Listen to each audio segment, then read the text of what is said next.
Matt, you gotta stop playing with your banana, okay? My banana?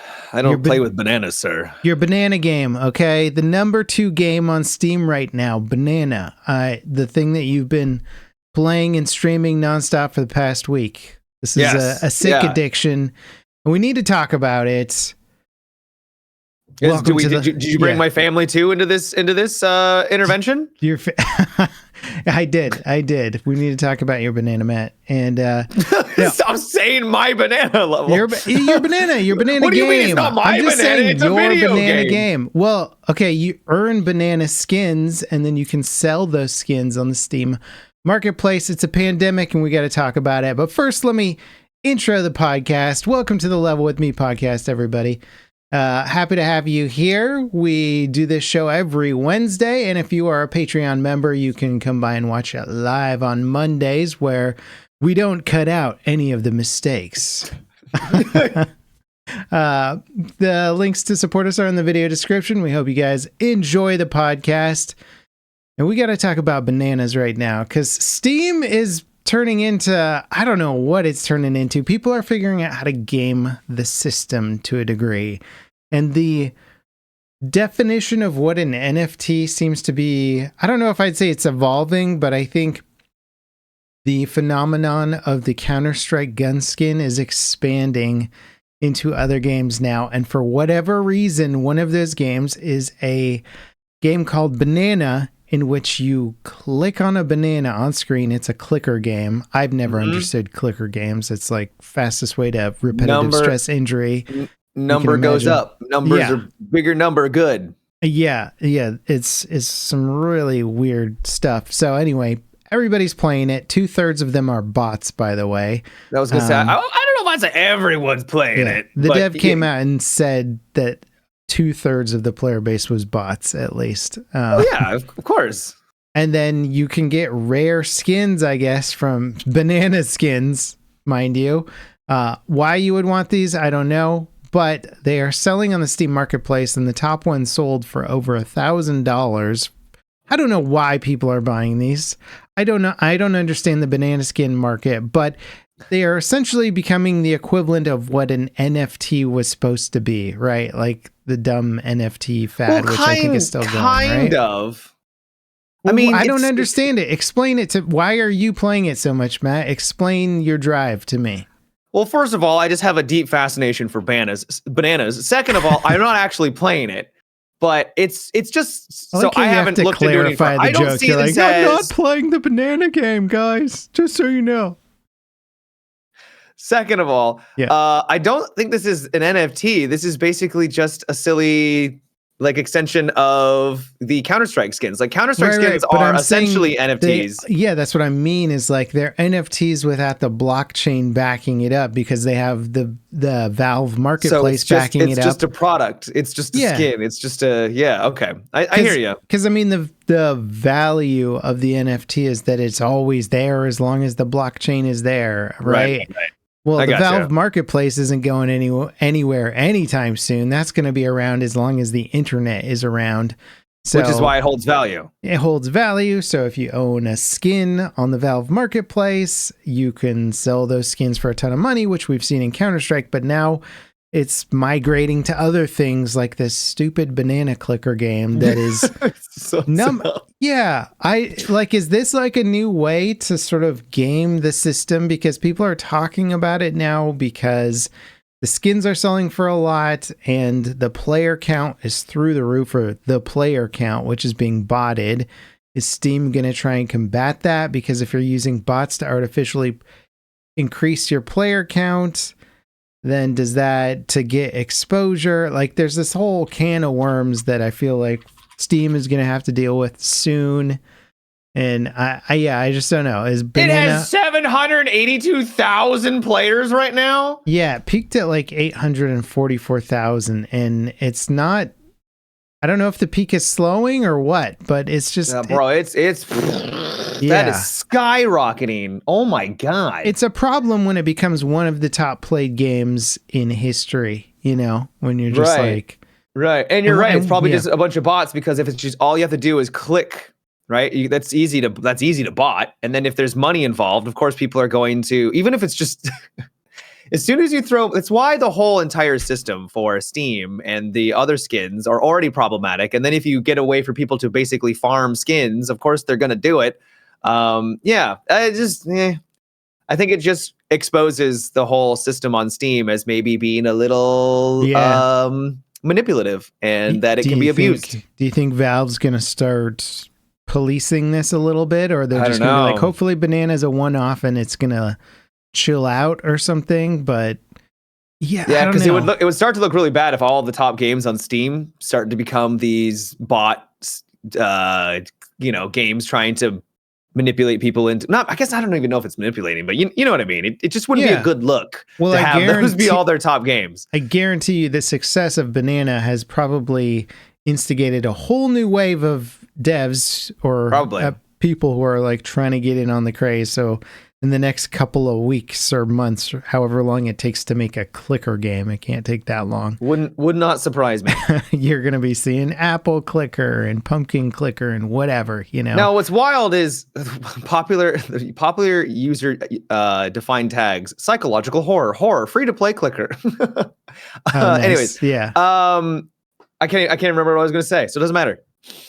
Yeah, it's just getting weird, man, and I don't like it. Is what I wanted to say. Yeah, I'm not a fan of that. Oh, how did this even take off? Like who? I don't know. I just started seeing articles pop up. It was on Twitter. It was on my news websites. It was just popping up in all my feeds, and I'm like, what is? I didn't research it. I don't even want to give this guy enough credit to And here we are talking about it, giving him more exposure. Well, the little exposure that we have. I would hope that nobody on this. People listening to the podcast don't go and grab Banana Clicker, but it's free, baby. Just make some money. Yeah, you can sell your skins for a penny or something. Yeah, I see them going for like 25 cents. But if you get really, really lucky, you might get that $1,000 skin with a 0.0004% chance. Assuming that some moron wants to buy it. I mean, I just don't get it. I don't understand, but because that. Counter-Strike, I understand to a degree because Counter-Strike's not going anywhere, right? Right. That's why it holds its value. Banana Clicker's going to be gone in a month. Like your $1,000 banana skin is not going to be worth $1,000. Which is what happened to basically a bunch of NFTs. Is that there was a huge craze. Everyone thought it was like this is the next big thing, and then your Bored Ape Yacht Club thing, whatever the heck that was. Yeah. I don't know. Maybe banana skins will appreciate in value, and we're gonna look like the fools. We could have got him for 1,000, Matt, and now they're $1 million. Look at us. We could have improved our profits tenfold. I'm the fool. I'm a fool every day. I can't keep up. This is just one more thing. Yeah, I can't keep up with the trends anymore. It's getting wild. Oh, what have you been playing? Demos all week. Yeah, it was the Steam Next Fest, and there was some decent ones. Do you know anything about the game Alters? That was probably the biggest highlight. No, I didn't play it. So Alters is, I think the reason why they had a demo is that it's really hard to describe, and I'm going to do my very best without, I can't really spoil anything. So the premise of Alters is that you're a builder, you're a construction worker who is on some sort of space mission. You crash into a alien planet and all of your crewmates are dead. Okay. So things have gone bad, right? All their pods, they're all deceased. Things have gone very, very bad. So you make your way to this giant wheel structure, and inside of the wheel is a habitats, so living quarters, right? And it kind of turns into a side scroller game where you are going to be building up a colony. But the problem is that you're all by yourself. Yeah, I was going to say it's going to get a little awkward. it's going to be a little bit hard. So the wheel can move. You can actually move it and transport it to different locations. So there's going to be different locations on the planet. Mm-hmm. It's also a survival game where you're going to have to go out and set up like mining resources. You're going to have to get food for yourself. You're going to have to drink. Yeah, whatever you just said, definitely. Drink and poop. Yes, drink and poop. And for some reason, I thought you said eat. I don't know why I thought that. Anyways, but the really cool and fun part about it is that you can't do all this by yourself. So there is this material that you mine, this really valuable material that allows you to clone matter. So you clone a sheep, and now you've got a sheep just living with you. And then you procreate with the sheep? Come on, Matt. What kind of games are you playing? Not quite. Okay. So you clone yourself. You make a clone of yourself. And then procreate with that? No, I didn't. You're the one who brings up procreation, not me. I'm waiting for you said you need to create a colony, and I'm waiting for how you get to that thing. So you're like cloning a sheep? By cloning. We've already figured out a way to make but you clone yourself. If you clone yourself into another Matimio, you can't procreate with that Matimio. I know, but it's... Okay, I feel like you're getting snagged on the procreation part. Oh, I see. So you're just making clones. Yes. You're not. So no. It's not a viable species. Maybe that's where the game goes. Okay, so I feel like we got a little sidetracked there. Okay, I get it. So you're just making clones of yourself. There's no actual. The species cannot self-replicate without cloning technology. Correct. Okay. Yes. Got it. Right. But the thing is that your character, their knowledge is that they only have the ability to like build things. So they're going to be the one who's going to be constructing all the little habitats. So the twist is that there's a supercomputer that can use that special resource that you mine to go back and change your memories, core memories and decisions that you made in your past that creates a different timeline. This is where it gets weird, where like, let's say you left home to go to college instead of stayed home with your mother. You going to college then put you on a path to become a technician. Oh, and so you create a clone. I remember seeing the trailer for this. This looked wild. You make a clone that's good is a technician. You might have another one that is a scientist, right?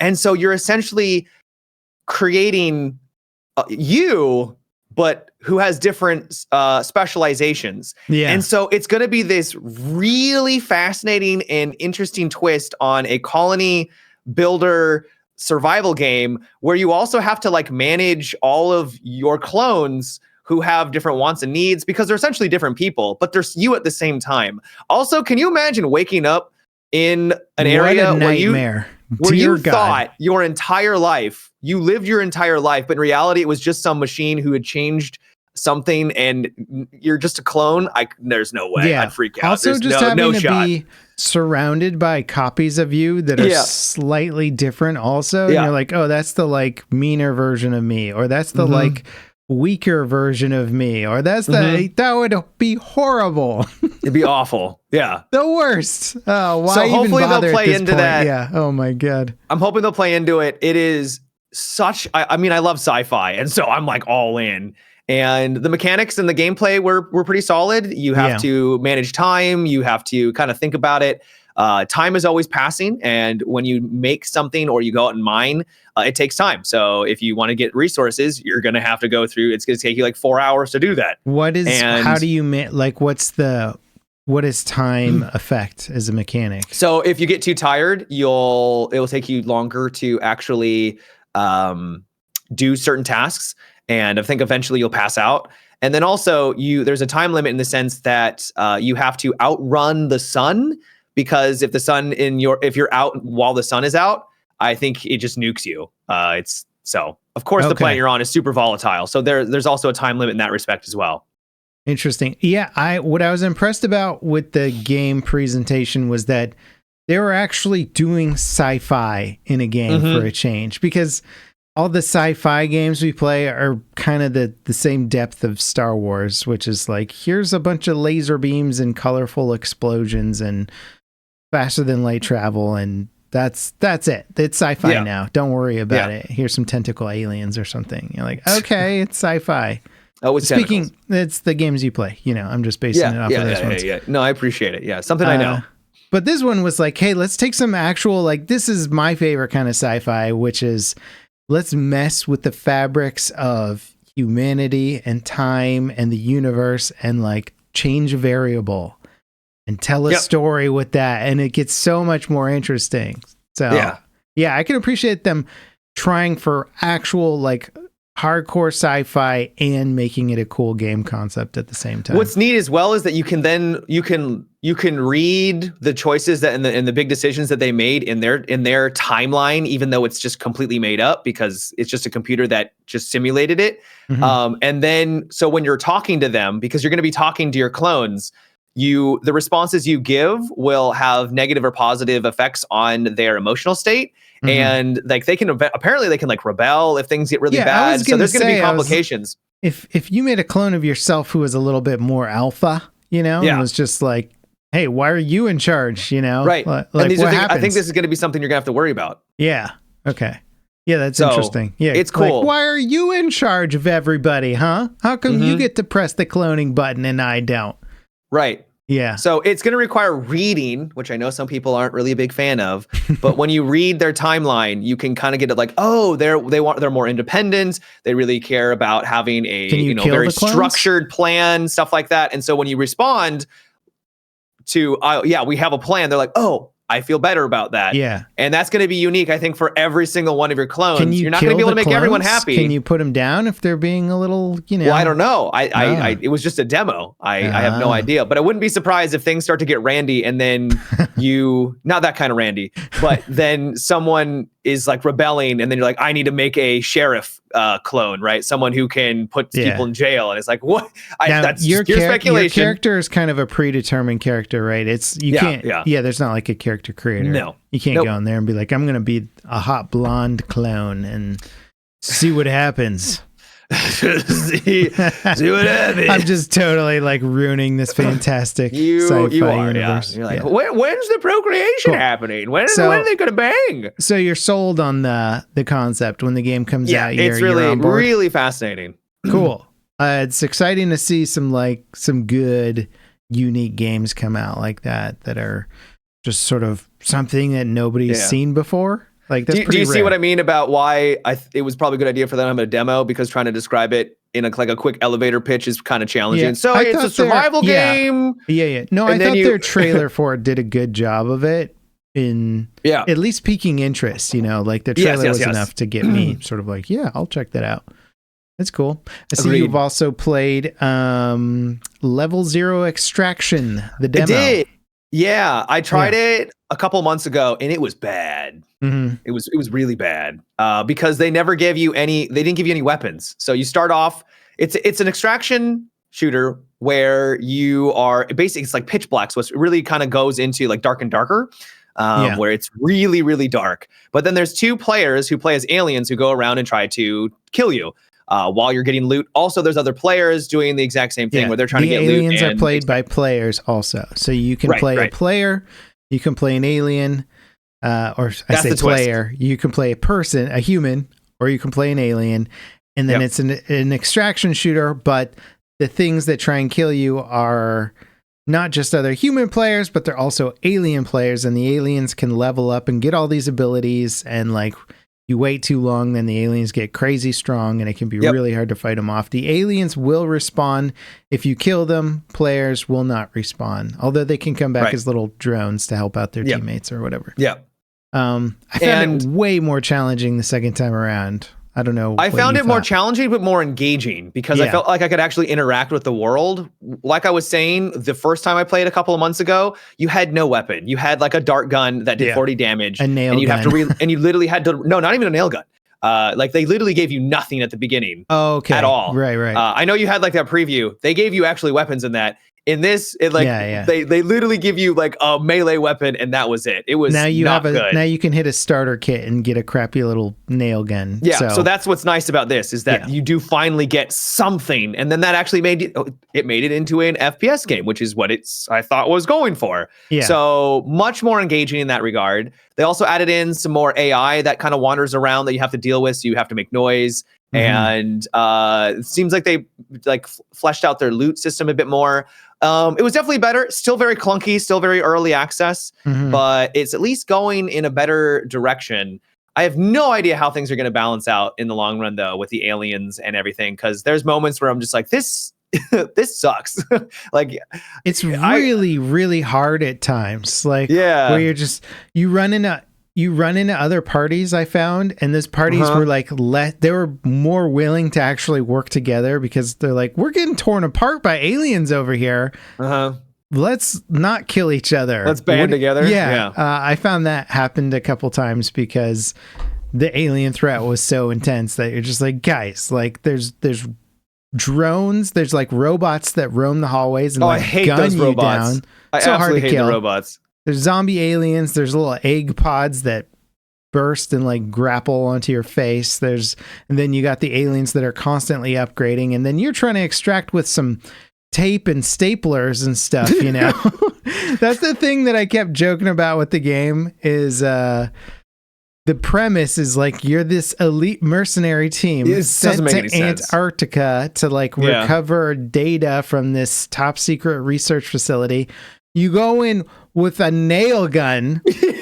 It's flipping nail gun, and then you extract with duct tape and staplers, and they're like, "Good job, sir," and you're like, "You did it!" Like, and now you're gonna sell this to people that are like need nail. Like, it's the thematics really definitely don't make sense.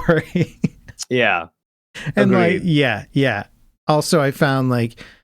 The gun parody, if you come in with a nail gun and somebody's got an assault rifle, like GG, they can triple spray your entire team. Though some of them aren't as good as you think. If you look at the ammo, so like I picked up like an SMG and the ammo did 15 damage a shot and the nail gun does 10 damage a shot, which is a big 5 damage. Rate of fire. I know. But still, like, you would think that it would be way more damage. Well, were you using aluminum nails, Matt, or the base? Oh, no, I wasn't using the aluminum ones. That's the thing that cracks me up about that game is they have different nail ammo. I'm like, are you kidding me? No, I don't want more nail ammo. Give me a different gun. Thank you very much. Yeah, I thought that was weird. I'm a Delta Force operative, and I'm going in with a nail gun. To what? Build a shelf or something? You're Bob the Builder, baby. Get in there. Yeah. The theme of the game, like just the fact that they couldn't really tie it all together in some semi-cohesive way. Like, you don't need to do much to throw somebody into an environment, but for some reason, they're mercenaries. Going in with nothing. I know we're getting hung up on the nail gun. It could literally have just been any other just normal weapon. It could just be a pistol or something. It could have been anything. Been a handgun. Yeah. Just why the fact that they chose basically a power tool is what is just so strange. And then you're like reloading ammo into the power tool, and you can put a suppressor on it. Yeah. And also, it's just. It's like we all know. I feel like the public needs a PSA knowing that like nail guns are not going to shoot across the room and like impale somebody or stick them to the wall. Like it's not designed like a freaking rifle. Want it to happen, but no, you wouldn't want to get shot by one. It would hurt and be annoying, and sure, it could put your eye out if somebody shot you in the eye with it. But yeah, you're not going to be like fully riddled with nails penetrating your body. Like they just twirl through the air, but for whatever reason, so many games are like, now the nail gun. You're like, it's not okay. They are fun though. I remember the Battle of the Hardline one that was like you could pick it up on the map and you could take people out with it. It was a good time. Yeah, they become super powerful for some reason. For some reason. Yeah. Because it's fun. Yeah. Okay. Yeah, it is fun. It just doesn't mesh with the elite operative the thematics and the setting are off. I want to see some new maps for that game too.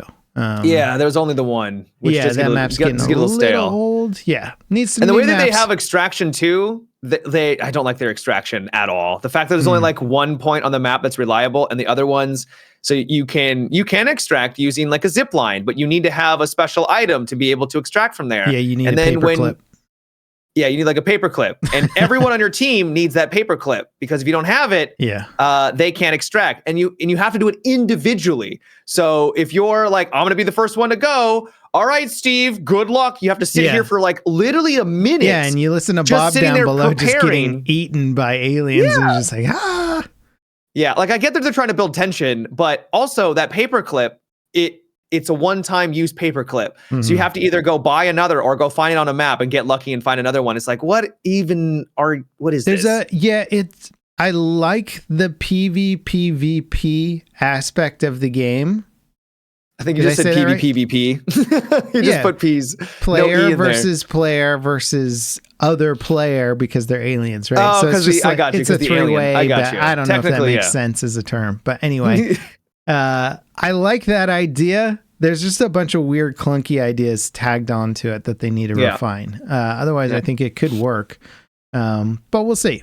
We'll see how that goes. The horror element is fun too, but could get old if they don't mix it up with more alien stuff. Yeah, a horror, especially an extraction game or a just multiplayer, gets like the horror ends very quickly. It's very hard to maintain that. Yeah. It's the giant bloody monster again, for the 50th time. You're not scared. You know how to kill like it. Dead by Daylight. It's not scary anymore after you play for a while. Yeah, it's like, you're like, it's a logistics game at that point. You're like, there's the zombie horde, Right. Exactly. No big deal. Yeah. So I'm going to keep my eyes on level 0. I am curious about it. It's doing some cool things, but still got a little ways to go, I think. Definitely very indie.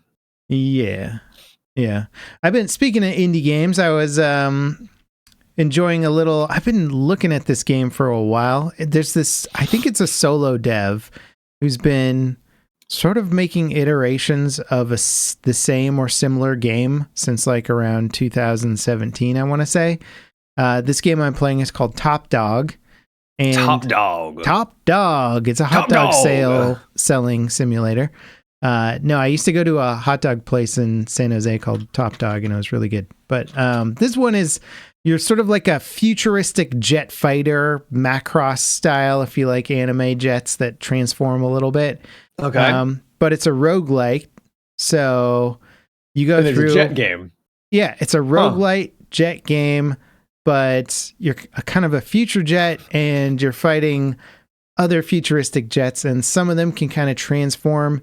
I wouldn't say into like Gundam-esque style things, but you can upgrade the engine so they flip down and they look a little bit more like people in certain maneuvers.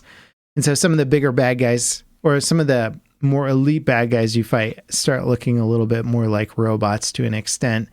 And then these big frigates come in as like kind of these boss units that you have to fight while fighters are coming at you.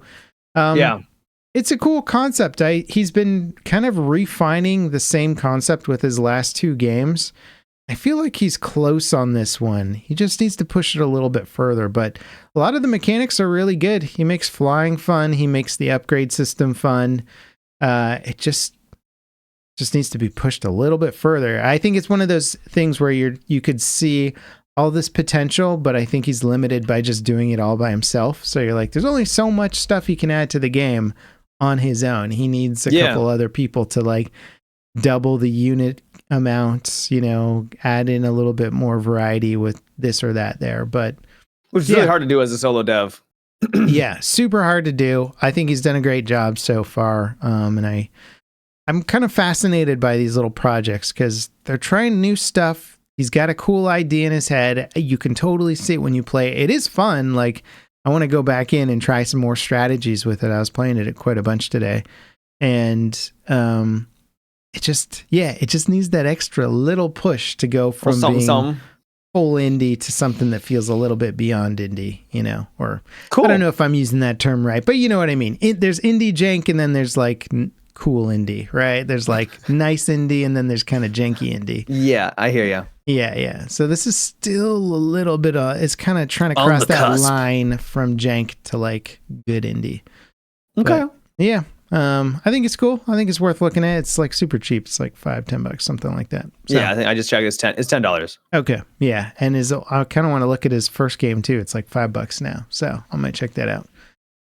But I don't know. I'm going down the weird indie rabbit hole and anything that's sort of like a spaceship flying game right now because that's where my head's at. Well, I mean, you're literally making a game that is about space and ships. So I'm not surprised you're interested in it. Now my head's all just like, how did they do this? Oh, this is cool. I like let me steal this idea, which is literally game development. I have never stolen a game idea. Never. I was like, you know what? I'm going to make a spaceship game. I wonder if anybody else has made a game with spaceships in it before. Let me Google that real quick. That's how my brain went. And that's literally every form of media. Yeah. Everyone's stealing.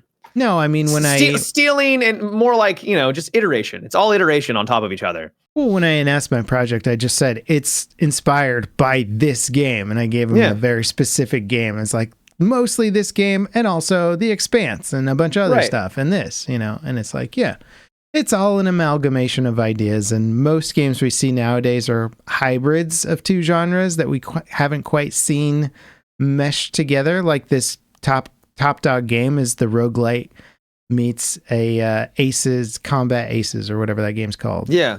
I mean, the Altars game I was just talking about is you can see the pieces from all these different genres, but it's working together in a unique way, which is what makes it interesting and new and different. Yeah. So I hear you. Yeah. Versus going fully unique and original, which is like once in a blue moon. It's like impossible to do that. Well, it happens, but then you get like a PUBG or something like that, and then you're like, whoa, what game is this? What is amazing. Yeah. Yeah. I hear you. Yeah. I've been reading some interesting articles. If you want to get all newsy with the podcast. Sure. Yeah. Hit me with it. To nobody's surprise, EA's executives are getting massive bonuses, in the same years that they lay off. They're getting bonuses? Well, I don't know if it's so it's like stock options, right? Yeah, they're getting more money. Yeah, of course they are. But yeah, it is just one of those weird things where I feel like this is they live in their own little bubble. Why indie development is getting so big, because people go into these big studios and companies and they get treated like the cogs that they are, while everybody at the top makes all the big money and all the bad decisions, about games. I mean, some of those decisions are good, but still, when you got guys that are obviously Bobby Kotick's the like insane example of that. But even with EA, when you have Andrew Wilson getting $25 million in 1 year, at the same year where you lay off tons of people, on that plus a ton of other execs getting money, you sort of look at the industry and you go, yeah, it's not exactly. Yeah, I wouldn't be surprised. I think I was watching someone else. I think it was Co Carnage. He was making a point that this year we're going to probably get some good AAA games, but in the coming years, I think it's going to kind of slow down a little bit. I think they're going to be restructuring because of all the layoffs, and they're going to have to. I mean, indie games are on the rise. We saw with the Summer Game Fest how all like 8 out of the 10 top games were smaller indie devs or like AA. And I would not be surprised if we see more of that in the coming years because of all the problems that AAA companies have been running into lately. Yeah. And Atif in chat brings up, he says, did the amount of layoffs equal the amount that they paid? Oh God. In bonuses. If you lay off this many people, like 20,000, you get 20 million. So I have no issue with restructuring a company where you're like, oh crap, this department, like obviously you have to do that as a business to survive. Right. It's inevitable. You have a branch or an idea and it's not working out and it's just costing you money, you either got to lay those people off or repurpose them towards something else. Yeah. It's just an issue of like, okay, when you're laying off tons of people at the same time as offering bonuses, it's a bad look for everybody involved. I can't imagine anybody working at the company is like, cool, I'm so glad our executives are getting all this money while we're like struggling to make it, Yeah, I know someone that works at Microsoft, and they're really discouraged by all the layoffs, and then they're also incredibly frustrated when they like announce, we did really well this year, but we didn't do quite as well as we were predicting by like a couple percentage. Even though we did really well, we made trillions of dollars or whatever it is, and then layoffs and no raises. It's like, what? Like, because we made, instead of 8%, we made 6%. Like, real? All right. Yeah. All right. There's every now and then I'll read about like a European corporate structure in like, I don't know, Sweden or a Swiss company or something where all the employees get a percentage share in the profits of the entire company. That's wild. Yeah, that is so anti. Super anti-American. Like, gosh, it does not fit in with the increased wage gap that we're barreling towards at an insane rate right now. But you look at it, and you're like, oh wow, I wonder what those employees feel like knowing that when they do a good job and their company does better, they directly get rewarded proportionate to that company's success, you know?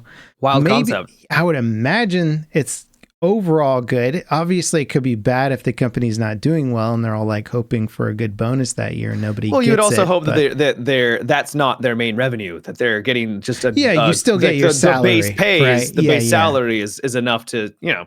Yeah, for sure. This is just the cherry on top kind of a thing, right? Yeah, I think so.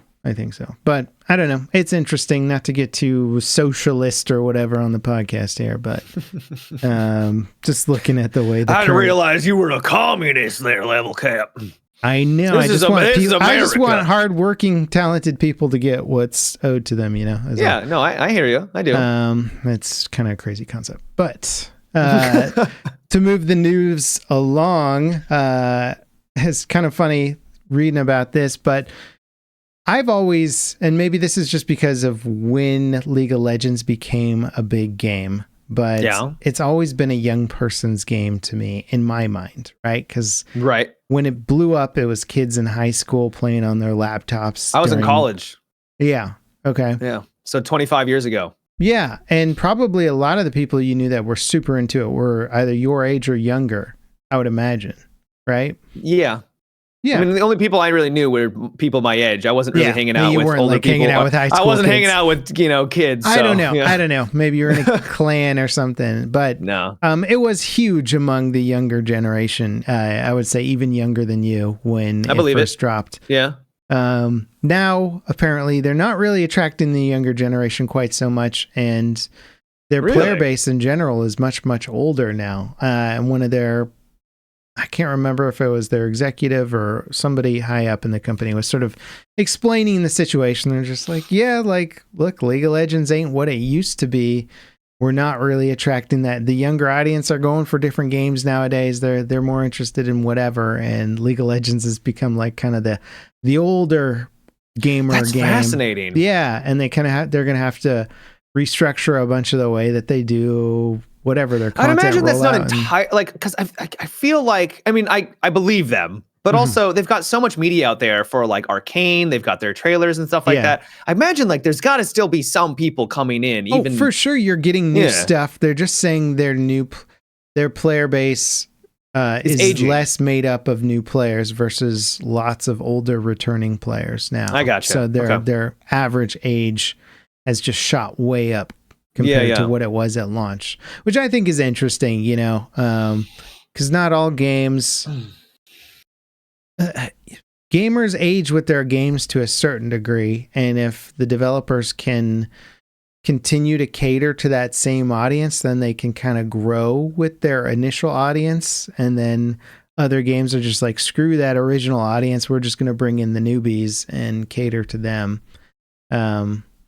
And it's interesting to see those dynamics shift. Like with Battlefield, you could say like they didn't cater to their original audience. They tried to bring in new audience and it just backfired in their face hard. Yeah. Instead of trying to like create a hybrid where it's like, let's cater to new players and the veterans. They're like, how about just new players and the veteran, and like 5% of the veterans will stick around. Or just make a really good game and then it will just do its cater job. To everyone. Yeah. Well, not even. I mean, you make a good game. Ironically, it probably would cater to more people because it's a good game, and that's what people are looking for, not some like idea of a game. They just want a good game.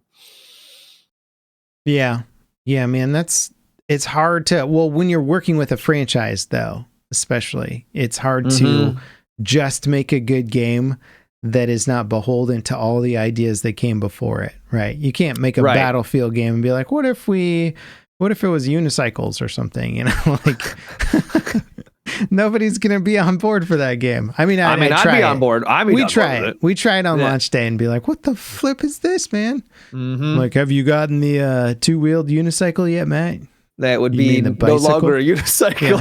Yeah. That'd be called a bicycle. I've upgraded to the bicycle. I kind of want to play this game now. But one day we'll even get a tricycle. Boy, I don't know where I'm going with this. But anyway, what else you been playing, Matt? I played a game called Sworn, which is so we were talking about how game companies will basically... you know how companies will basically take other games and be like, this is ours now. It did it with Hades. If you look at those sons of bitches, they basically made Hades but co-op, so you can play it with friends, which is really cool. Son of a bitch, I'm sold. The art style and the gameplay is 100% Hades. Just take the concept. You don't have to steal everything else. Like they stole everything. Come on, man. Yeah, they're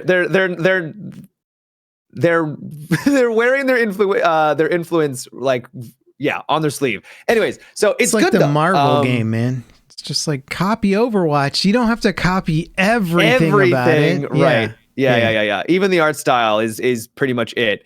Okay. But that said, though, it's not quite as good as Hades, obviously, because Hades is a masterpiece. It's right, like, exactly. How do you make it better? But it has solid mechanics, interesting designs. Like you can really make some fun builds already for what I experienced. You can actually have some cool weapons that you can, if you get the right loadout and the right boons. I don't think they're called boons in this, but you have your gods, which I think are just called Fae, and you can, have the same experience as Hades, but with friends. So how many players? I think up to 4. Okay. 3 to 4. That's cool. Yeah. And are the bosses really challenging, and do you have to like work together and stuff? Yeah, they were challenging. Yep. It's in early access. It was a demo, so It's hard to say like how good it will be when it eventually comes out, because there were some rough edges, there were some mechanics and some animations that looked really janky. Like a boss will all of a sudden be attacking one person, and then it will just like midair switch another guy and slam on the ground. You're like, whoa, I can't predict that. Like, how much do they let you play the demo? Like, is it just a level? First 2 levels. First 2 levels. How long does that take to get through? Similar to like Hades, I'd say, where you get, so if depending on probably longer, a little bit longer, 5 minutes or something. Yeah. I think it would take about 30 minutes to get through 2 of them. Yeah. Okay. Yeah, 20-30 minutes. But then like the first playthrough, it'll take you longer because you don't know what you're doing. Yeah, because you're getting wrecked and you're getting dunked on. So I played with some friends and we beat it, and it took me to get past the second level. I think it took us like hour and a half, something like that. Okay. Total, because we were just getting dunked on. Decent little preview of the game. Yeah. I'd recommend checking out the demo if anyone likes Hades and they want something that is like it, but not quite. It can maybe hold you over when it comes out while you're waiting for Hades 2 to finish up, because I know a lot of people are waiting on that to get out of early access so they can just enjoy the 1.0 update. Yeah, that fun early access decision that all gamers must make. How excited am I by this game? And am I so excited that I want it to be perfect and I'll wait for the 1.0? Or am I pretty excited and I'm okay with it not being perfect? Yeah. I think I've gone over the excitement level where I'm just like, I got to do it. But yeah, I get you, Matt. You're a streamer. You got to, when it's early access, you got to get on that. You can't wait. Yeah, it's one of the nice things about streaming, because you can play all these early access titles, but also you do get a little burnt out on it. It's like, will I return to it? Maybe. I already played it. You're like, I would have loved to play this when this was working, when that mechanic that's bothering me the whole time would be fixed at 1.0. But yeah, you're kind of wading through all the early access bugs. It is unfortunate, but it is just the weird world we live in now when it comes to the whole early access. What was the other type of early access that Steam did? Oh, is their name for pre-order or something? Advanced access. Advanced access, yeah. Yeah. Early access, advanced. I know. It's a new phenomenon too, because like, oh, you pre-ordered or you got the $80 deluxe edition. Now you get it 2 days early. It's like, great. Yeah. Cool. Yeah. Awesome. Money, baby. You gotta get that money. I also, speaking of another game that's basically ripping off, I played a game called Duckside, which is where you play as a duck. Yeah. And it's Rust. It's literally Rust. But you play as a duck. Yeah, and you can like shoot and fly, right? Mm-hmm. So it is literally a survival game where, like Rust, you go around, you build your little base, and it's really grindy. And you try to go out and survive, but there's people that will like camp the really valuable resources, and so they just come. They literally, because you can fly, so they just swoop on in, shotgun you in the face, and then fly off, and you're just like, what the hell just happened? So stupid. I sometimes when you explain these to me, I'm just thinking in my head, I'm like, how did they get a team to work on this game? Was somebody like, all right, hey Ted, you want to come help me make my game? Sure, what's it about? All right, so it's like, Rust? It's like that, but you're a duck. Yeah, like what the flip are you talking about? Oh my what the God. duck? What are you talking about? I blame this all on Goat Simulator, man. Before Goat Simulator, people weren't like trying to make every game with animals in it. Now you got a squirrel with a gun and all this crazy stuff, and it's like, can we just? And you start off with like a bow and arrow, right? And I eventually got a shotgun that had one round, and you had to reload it after every round. And after 3 hours, all of a sudden, these ducks rolled up to my base. They blew open the walls with one shot. I don't know what they were using, some sort of explosive. They opened up the walls and then just started raining death down upon me. And I took out one, surprisingly. I don't know how. I looted him really quickly. Bro had like SMGs. He had all these heals. I'm just like, does this universe make any sort of sense? I thought it would have been like nest looking bases or things that were duck in theme, but you're describing miniguns over here. So it's just Rust, but ducks. It's Rust, but you're a duck. Yep. God, they didn't even bother to like create an interesting thematic world around the duck universe. It's just Rust with ducks. Okay. Yeah. Yeah, because if you can fly, maybe you would build a base differently, right? Well, you can build. So there was some cool bases where they were putting them like under bridges and things like that, and that was kind of neat. But no, there isn't like you can't make a nest inside of like a treehouse or anything. Can you at least poop on people? I don't think that's no. I couldn't press X to poop. Well, missed opportunity right there. See, really was. They needed to come up with duck-based mechanics, and it's just they're just like, what if the duck had an Uzi? You're like, okay, now it's a duck. Okay, great. Yep. Are they feeding off of that other? What is that? That duck game, that goose game that like just annoys the farmer guy or something? Oh, no, it's not like that. No. Okay. Yeah, but I'm wondering if they're just trying to feed off of that, like maybe there's a niche audience who's like, I can't get enough of playing as a duck goose. When they planned out the game, they like just did the search engine optimization when that game was huge. And they're like, all right, it's got to be about ducks. It looks like ducks on the menu, boys. Let's go. Yeah. Yeah. Oh, Untitled Goose Game. That's what it is. So they're not even they could have been a goose game, but it's a duck game. All right. They're like, we're not gonna copy Goose. We're gonna mix it up a little. We'll be ducks. So needless to say, after 3 hours, after this team rolled in, they destroyed my base and had literally nothing left. And I was like, oh, someone was asking, okay, so make sure you fortify your base this time. And I'm like, you think I'm gonna continue playing? Like, no way. I just lost 3 hours of gameplay. Because some assholes who've been playing since day one rolled up and stole everything from me. No, I'm out. I had my fun because there was something to enjoy, but nope. Yeah. What's funny is even without your review, I knew that I was going to skip that game. Yeah. No, I figured. Yeah. There's people out there, I don't know who it's aimed at. Kids, I guess, They're like, we're ducks or something. Yeah. So what do you think about Todd Howard, your favorite developer producer guy? Oh, yeah. So there was some news. He said we don't need to rush the next Fallout game.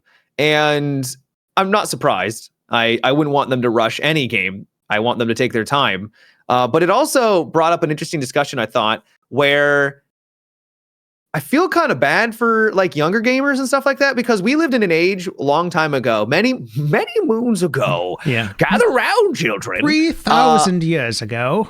There was a time when we would get games on a regular basis, and it wouldn't take 5 to 10 years to get a new game in our favorite franchise. Like if we wanted to wait for the next Battlefield, we had to wait, 2 years. If we wanted even Grand Theft Auto, one of the biggest franchises in the world, it would take a couple of years for a new one to come out. It's now been over a decade since we've gotten Grand Theft Auto 5. That's insane. I didn't even add it up until you just said it, but yeah. So like there's these huge gaps now. And I know it's because game development's becoming bloated, and the game devs are not doing it intentionally they're not trying to take mega forever. Games now. The old GTAs didn't require, every asset to look real life, Right. They didn't have jiggle physics.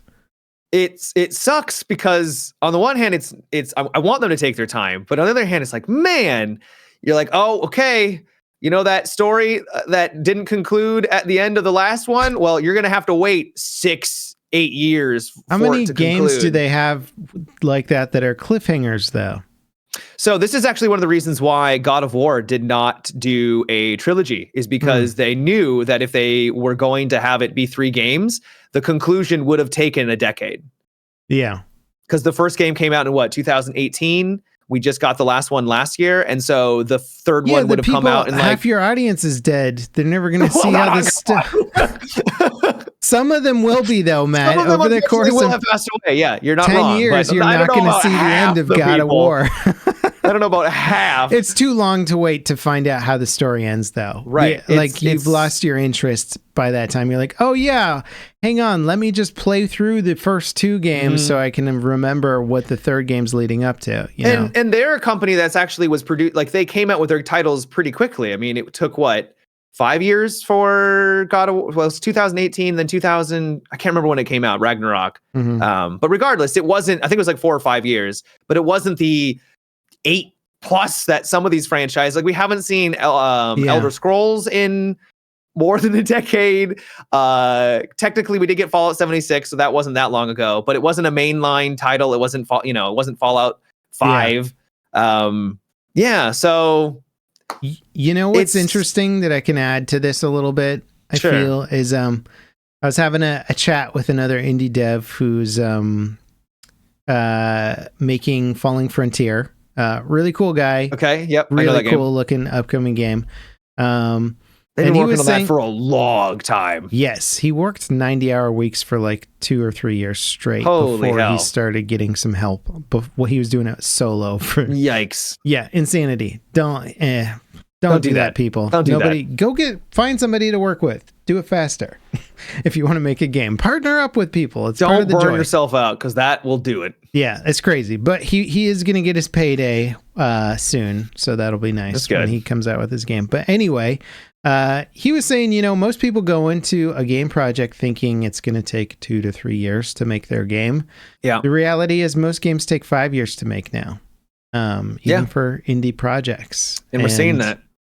Yeah. And so with these bigger projects taking 5 years, it's just the extrapolation of an indie production line where it's like, yeah, we're kind of going through the same motions. We can just do a lot more because we have a bigger team, so we can have more assets, more storylines, more quests, more features and stuff. But it still kind of takes that 5 years to go from nothing to something. And we expect more as gamers too, because they've been pushing the boundaries, which takes more effort. And so now we expect voice acting. We expect, branching dialogue trees. We expect like all these things. And that takes so much resources and time to develop, which before, 20 years ago is like, games were great, but they were much more simplistic, even on a gameplay and a mechanical level. Yeah.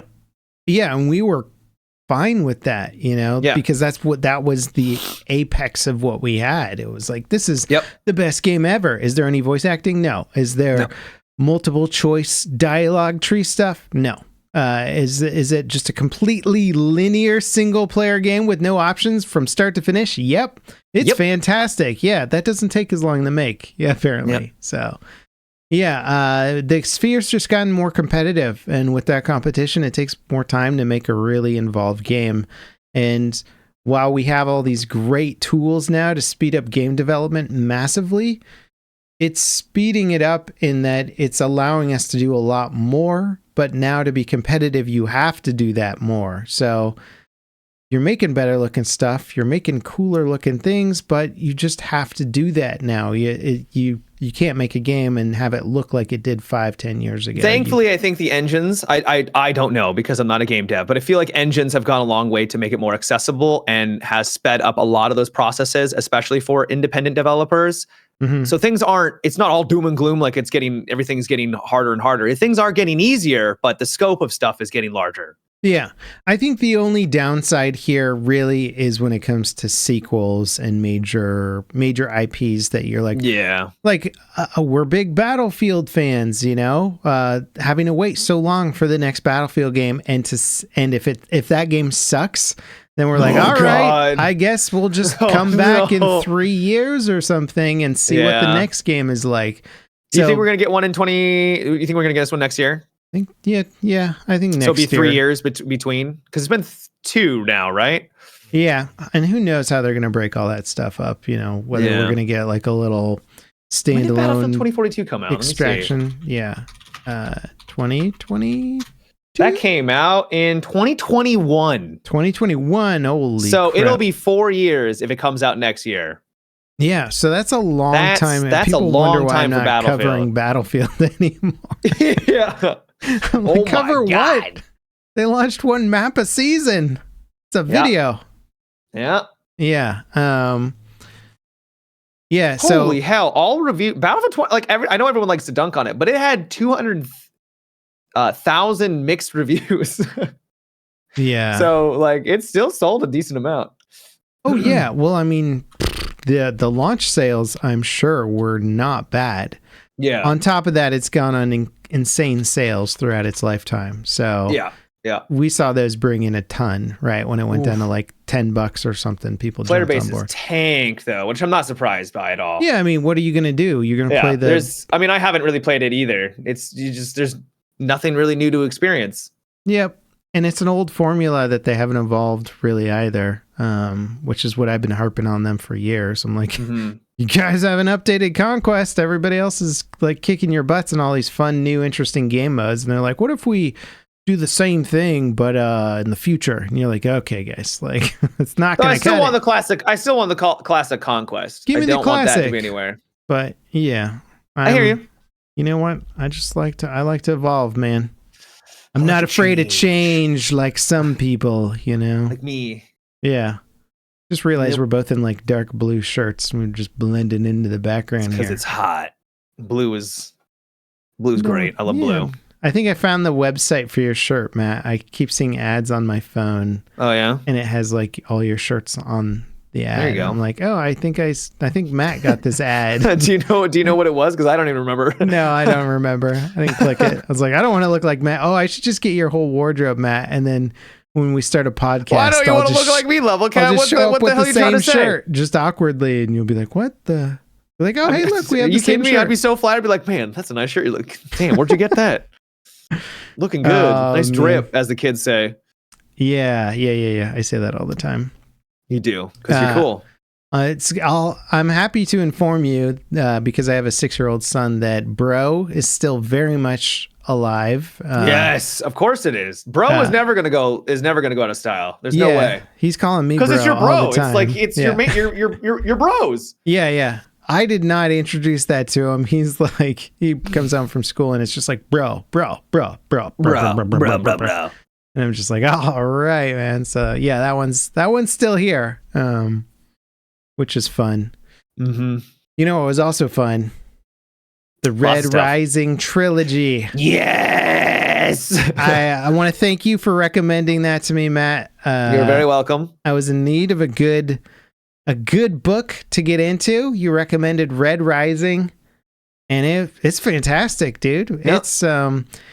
It is fantasy it's sort of fantasy narrative stuff masked within a sci-fi universe, because the sci-fi is sort of topical. It's like, we're fighting between the planets of Earth, and the moons and stuff. And you've got the Jovians and the people who hang out on Uranus and whatever, and they all fight each other, but they're all kind of houses, and they all have their knights, and they have swords, are still a big, or not swords, but it's kind of like it's not Star Wars, but it's more of a it's like in between like your sci-fi and Star Wars, right? Yeah. In terms of because Star Wars is much more fantasy oriented. I'd say it's in between Game of Thrones and The Expanse. Okay. I wasn't saying it was because I know Star Wars is not doing very well. What I meant is it's more fantastical, like that in terms of like you do have people who are using swords, right? Like they've got these weapons that are not lightsabers, but they kind of act like lightsabers in a way. Right? But the tech still makes sense, and I'm not bothered by them having melee combat in this universe because they explain it well. And so you sort of get on board with it, but it's mostly about the characters and the houses and the politics and the alliances versus being like, oh, we've got this new element that, bends space time or whatever. It's not that kind of sci-fi. It's really about the people and the characters and the politics of it, which is kind of The Expanse too, although they have a little bit of actual sci-fi stuff layered in. Buckle up for the sequel, because good God. Dude, I just want to things are fine. So this series has been brutal because the main characters in the book, I mean, like, they get pockets of being in a good space where just not bad things are happening to them, because most of the story arc is just horrific, terrible things happening to them, the people they love, every single person. And then there'll be like a little breather where you're like, I think things are going well for them. And then the author's like, stab in the back. Psych! Everybody they knew is dead, and you're just like, why? So the trilogy ended, and I'm just like, it's a good it's feeling. A happy, it's happy, over. And I just want to live in that space for a little bit before I start the next book, because there's 6 books now, is that right? Yeah, there's 6 books total. Okay, and the first 3 are kind of a trilogy. There's 3 of the sequel, there's going to be a 4th. Yeah. So, and the 4th book is called Iron Gold, I think? No, I think it's called Red God. Oh, okay. The 4th book for the sequel. The 4th book in the actual thing is called Iron Gold, but the final book is called Red God. I'm like, I'm so ready. I can't wait. It's a really good series. When you were describing it to me, I brought up, I think it was Isaac Asimov or whoever did Brave New World, which is a class-based structured society, engineered society. It's taking that concept and having a lot of fun with it it's neat, right? Yeah, in a more sort of evolved world, I guess. And it's just really fun, and it's very believable, and you could see how thousands of years into the future humanity could get to this sort of almost Victorian, not even pre-Victorian era, almost medieval era again of houses and but with technology. Yeah, but with technology and and they have fleets of spaceships and they fight each other for control over their resources in the solar system, but they still have honor and duels and all this cool fun stuff. It's a fantastic mixing of sci-fi and fantasy. Yeah. And I'm just holding off on that next book because I don't want to feel the pain. They set it up so much in the 3rd book where I'm like, sequel is going to destroy all of this, I know it, and it's like, I don't want to do it quite yet. The 5th book technically is called Dark Ages, so if that gives you any idea of how bad it gets. Fantastic. Good. Yeah. So I'm guessing not everything, it's not they all lived happily ever after type narrative. Some people did. Yeah, until they learn about them. Their heads cut off, right? They were happy right up until the sword went through their neck. It's my favorite. It's one of my favorite series for a reason. It's very good. So glad you liked it. Yeah, so it gets my recommendation as well. If anybody's looking for a good book out there, Red Rising, and the Red Rising trilogy, solid. And I will be starting 3 out of 3 bowls. Matt gives it all the bowls. Give it all the bowls, Yeah, I give it. Speaking of good, I watched House of the Dragon, season 2. Yeah, how's that? Do you have a chance to watch that yet? I need to re-up my HBO subscription and get on some of those things. But I thought it was fantastic. I really liked it. It's the sets their sets are incredible. They're like, one thing I've always struggled with a lot of fantasy in shows is that it always feels like they're on a stage. It always feels like there's just something about it that the world doesn't feel lived in. And I don't know how it's bad CG. When you don't have the proper CG budget and you're like, let's do it all as CG, you're like, okay, well, this looks super fake. Yeah. It could be. But like when I watch the Ring of Power or the Ring of Power, like stuff like that, super and fake. like they look gorgeous, but it just doesn't feel like it's lived in, and that's something that they just nail so well in the Game of Thrones franchise. And like the acting was exceptional. There's a character that says one word, and it's like her performance is amazing. So I went online to see because like, damn, that was so great. I want to go online and see what other people thought. Yeah. And I went to the subreddit for the book.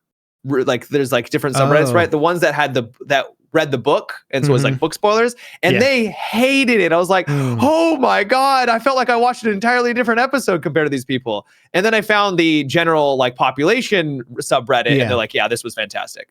This was very good. Yeah, that's a really tough one to deal with, and because you can't discredit the reviews of the people who read the book, because they're pulling from 1,000 pages of nuance where you're pulling from way less screen time, right? Right. If you listen to an audio book of something with a lot of pages in it, it's like 30 hours, right? You know, it's like these are long things, and then an entire season of Game of Thrones or whatever, it's not 30 hours of watching. It's like 10, maybe less. Yeah, you lose a lot of the nuance. Yeah. So you're trying to cram the same nuance into a third or less of screen time. And it's just never going to happen. Yeah. Yeah. So I really enjoyed it. Maybe I'm outside the norm. But it was very fascinating to like be so stoked and wanted to see what people had to say about it, and then go to a subreddit that was not keen. Like, they ruined it. I'm like, what? Did we watch an entirely different show? I'm down to hop into it because, I mean, you know, everybody watched Game of Thrones, and it was fantastic right up until the end. Right into the last couple of seasons, yeah. But the early seasons built so much credit for that show and did such a good job that you're like, you know what? They screwed it at the end, but I still love the world. I still want to know more about the world. They put so very much well realized time. World. Yeah. So much time into creating this universe. Yeah, I'll take a stab at another show, you know? Yeah. And I also like how it kind of treats you as an adult too, where it's like, as long as you're listening and paying attention, you'll pick up on things where they're not explicitly saying something, but you're like, okay, I know where this is going. I know what this character is wanting. And it's nice to be treated like that. I'm not saying like it's a super difficult show to figure out because there's all this nuance. Like, no, it still holds your hand. It's still telling a story for the general public, but it's just nice to have some subtlety and really great acting. And I thought really good writing too. Yeah. You know what? And on that whole predicting where things are going thing, to bring it back to Red Rising a little bit, that third book has a fantastic sort of plot deception narrative in it. And that's hard to do in books sometimes when it's being told by the main character. And if the main character has an ulterior motive or something going on and you think they're in their head and then they do something else, like, that's very hard to write and stay consistent with. And it has to be done very cleverly. And man, did the author really just pull one on me and pull it off on you. Yeah. I know what you're talking about. I won't say it because it's big spoilers, but yeah, I know what you're talking about. Yeah, I won't either. But that moment in the book was just like, so there's few books I've read that like had that sort of moment where you're just like, oh my God, like you just gotta like put it down to the for world a second. And the characters. Yeah, you're just like, yeah, really invested in the characters and just being like so upset when some of them like inevitably get killed off and you die. Like, son of a bitch. And they will. I know, but they're cool characters. It's fun. I watched Godzilla -1, which you recommended. Yeah. I watched it with Natalie, and it's funny because it feels very much inspired by the original Godzilla stuff, where stylistically they're trying to stay with the look of Godzilla, and it almost looks it does look silly to a certain degree. Look silly a little bit, yeah. Because he walks in this almost robot-like fashion, which he looks like the Godzilla toy that's just like and you're like, is this because modern Godzilla's trying to make him look more like a dinosaur, where he's kind of throwing and then he starts galloping like a freaking gazelle. You're like, what the hell is happening? Yeah, and this one he's much more robotic and is almost creepy in a sense, where you're just like, he's just kind of this weird automaton that's just walking around.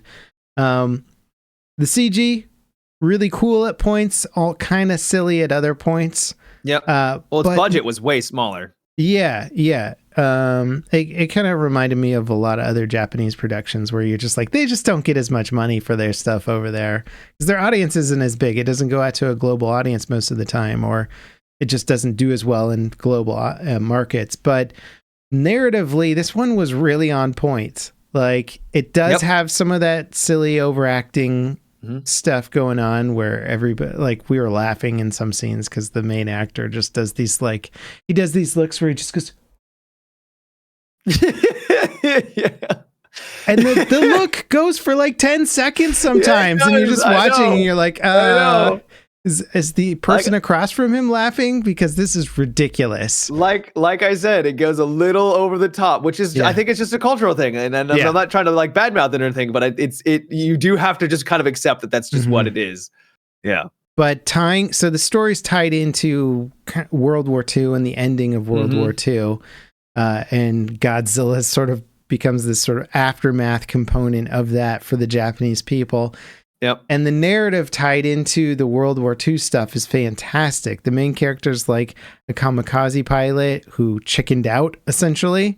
And I don't blame the man, because I wouldn't want to do that either. Nor would anybody. It's total insanity to be like, all right, now go kill yourself by flying your plane into the American fleet for honor and whatever. And, you know, he chickened out and is living with the guilt of that. And that's sort of a component of his character, and it's just so incredibly well crafted into the story that's told here, and all the characters and how they're all told within the story.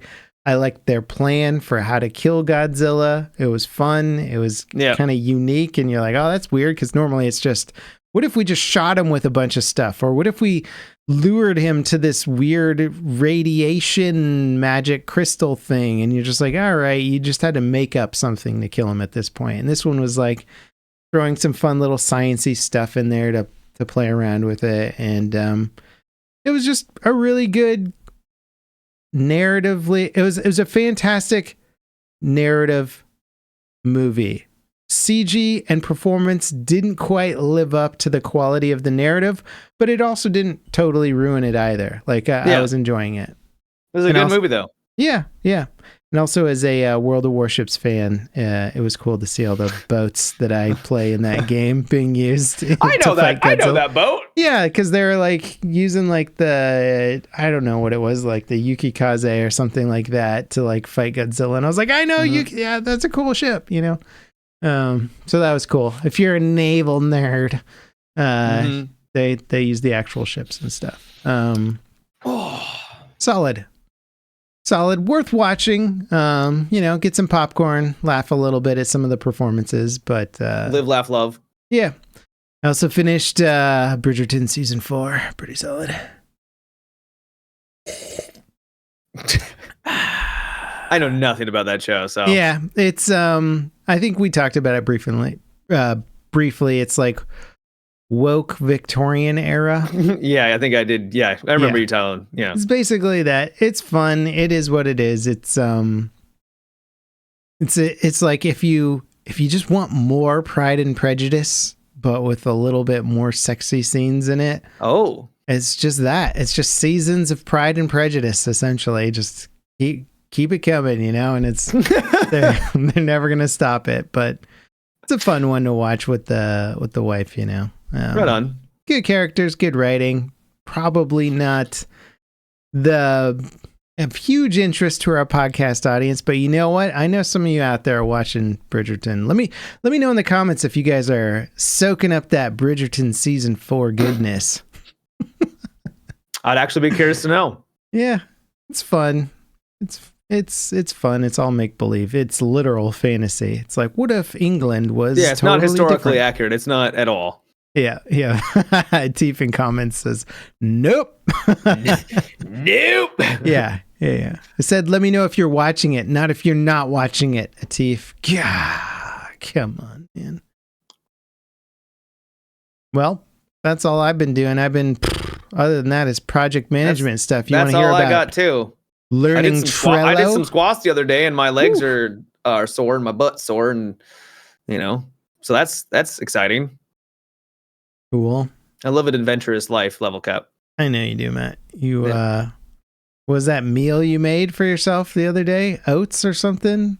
Oh, the overnight oats, yeah. Overnight oats, you wild person. Whew. Yeah, I've been using some frozen berries and mixing that in with my Greek yogurt, which has been fantastic. That's my new vice, you could say. I splurge. You still doing overnight oats? From here time to time, yeah. Oh yeah. Natalie got me some hot sauces for Father's Day. I got a bunch of. Oh yes, happy Father's Day, by the way. I forgot to give you a card. Thank you. Yeah, and to anyone out there with kids, happy Father's Day. Yeah, I got some. We enjoy hot ones, as I'm sure many people out there do. So I got a couple of hot sauces, and then some other stuff. And nice. Is their hot sauce any good? Yeah, their classics pretty good. Put it on some eggs. Enjoyed it. Nice. That's a level 2 out of 10 on their hot rating. Oh, I had some Thai food, and I didn't order the heat level, so they gave me a couple like packets. They're like, okay, so this one's like mild and this one's hot, and I'm like, okay, I'll have like 2 of that. They're like, no, you can only one, and I'm like, no, white person, yeah. Oh, okay. And I put it on. I put like a little bit on. I was yeah, it was very hot. So they knew what's up. Yeah, there's a spice level where it goes from your mouth feeling really hot to involuntary coughing. Like there's a point there where once you cross it, you're like, this is horrible in every way you can imagine. I'm no longer having fun with this meal. Yeah. Hoagie says Thai goes hard. Yeah, if you get authentic Thai. I found out that maybe we were talking about this on the pod a little while ago, but traditional Nigerian food, that is hot. We got some spices on that. My face was just melting off. Everything I tried, it was so good, but so hot. Even the ice cream was hot. Yeah, I know. I think you can do that. Have you had hot honey? That's big now for some reason. No. Spicy honey. So you could like get spicy honey and then put that on your ice cream. We got some at the store. It was way too hot. Like it burned my lips. We threw it out because I was like, I can't imagine anything I want to put this on, because if you get this on your lips, you're not going to feel your lips for the rest of the day. They're just going to be Why would they make it that hot? Like at some point. Yeah, I thought it was just going to be like spicy honey, but it was like kill you hot honey. Yeah. Damn. Yeah. All right. Hot honey on pizza is a recommendation from Matthew. I'll try that. I could see that. I like peppers and spice and jalapenos on pizza and stuff like that. That's good. But honey on pizza? Well, hot honey. That's different. Oh, okay. I guess hot honey. All right. I don't want to judge a book before Yeah. Oh, hot honey wings too. Yeah. I'll give that a try. All right. Some different ideas there. But yeah, the hot honey I had was just like, I don't know how you could consume a bottle of that stuff without dying. It was too much. Yeah. No, thank you. Yeah. Well, maybe we should continue this conversation in the post-podcast thing that we do for our Patreon members. Once again, if you guys want to support the podcast, check us out on Patreon. We do it live on Mondays, and then you can stick around for Matt and I just shooting the shit post-podcast and whatnot. But for all you non-paying members, you still get Matumio's fantastic life advice that is hopefully making your day-to-day lives so much better. All right, so my weekly advice this time around is all this advice you've been accumulating over this last almost year now. We're getting close to a year for the podcast. At some point, you just have to dive in feet first and try the activity or whatever you're going to do, and you're going to fail and it's going to suck. But that's really, you just got to go for it. You can watch as many tutorials on how to paint. You can watch tutorials on how to do a certain task, but at some point, you just got to do it. You got to get in there, get in the mud and get going. Get her done. I could see you doing auditoriums with this kind of material, Matt, just kind of like doing a little motivation. Yeah. Just get out there, get in the mud, get going. Get in there, get in that mud, get mud wrestling. Yeah. I'd buy a ticket. I'll buy a ticket to see that show. Have you ever thought about I've never understood like those motivational speaking presentations, to go to one. I can't imagine. Like, I don't know. It seems so weird to me, but. Oh, well, yeah. The only reason I give advice at the end is because you bring out your whip and you look at me and I'm like, okay, I'll get more advice. I find it funny. For the next podcast. I'm sorry, Level Cap. Please don't hurt me anymore. Just watch Tony Robbins. Just watch a Tony Robbins thing and take notes and then don't. I thought you wanted my authentic advice, not someone else's advice. Authentic. Your authentic advice. Yeah, sure. I thought you wanted my advice. That's why I give advice on like floss every day. And make overnight oats and stuff like that. Yeah, make overnight oats. That's my advice. There you go. Well, thank you, Matt, for your advice. Thank you, everybody, for watching us. And we'll see you next podcast. Peace out. Bye. Nailed it.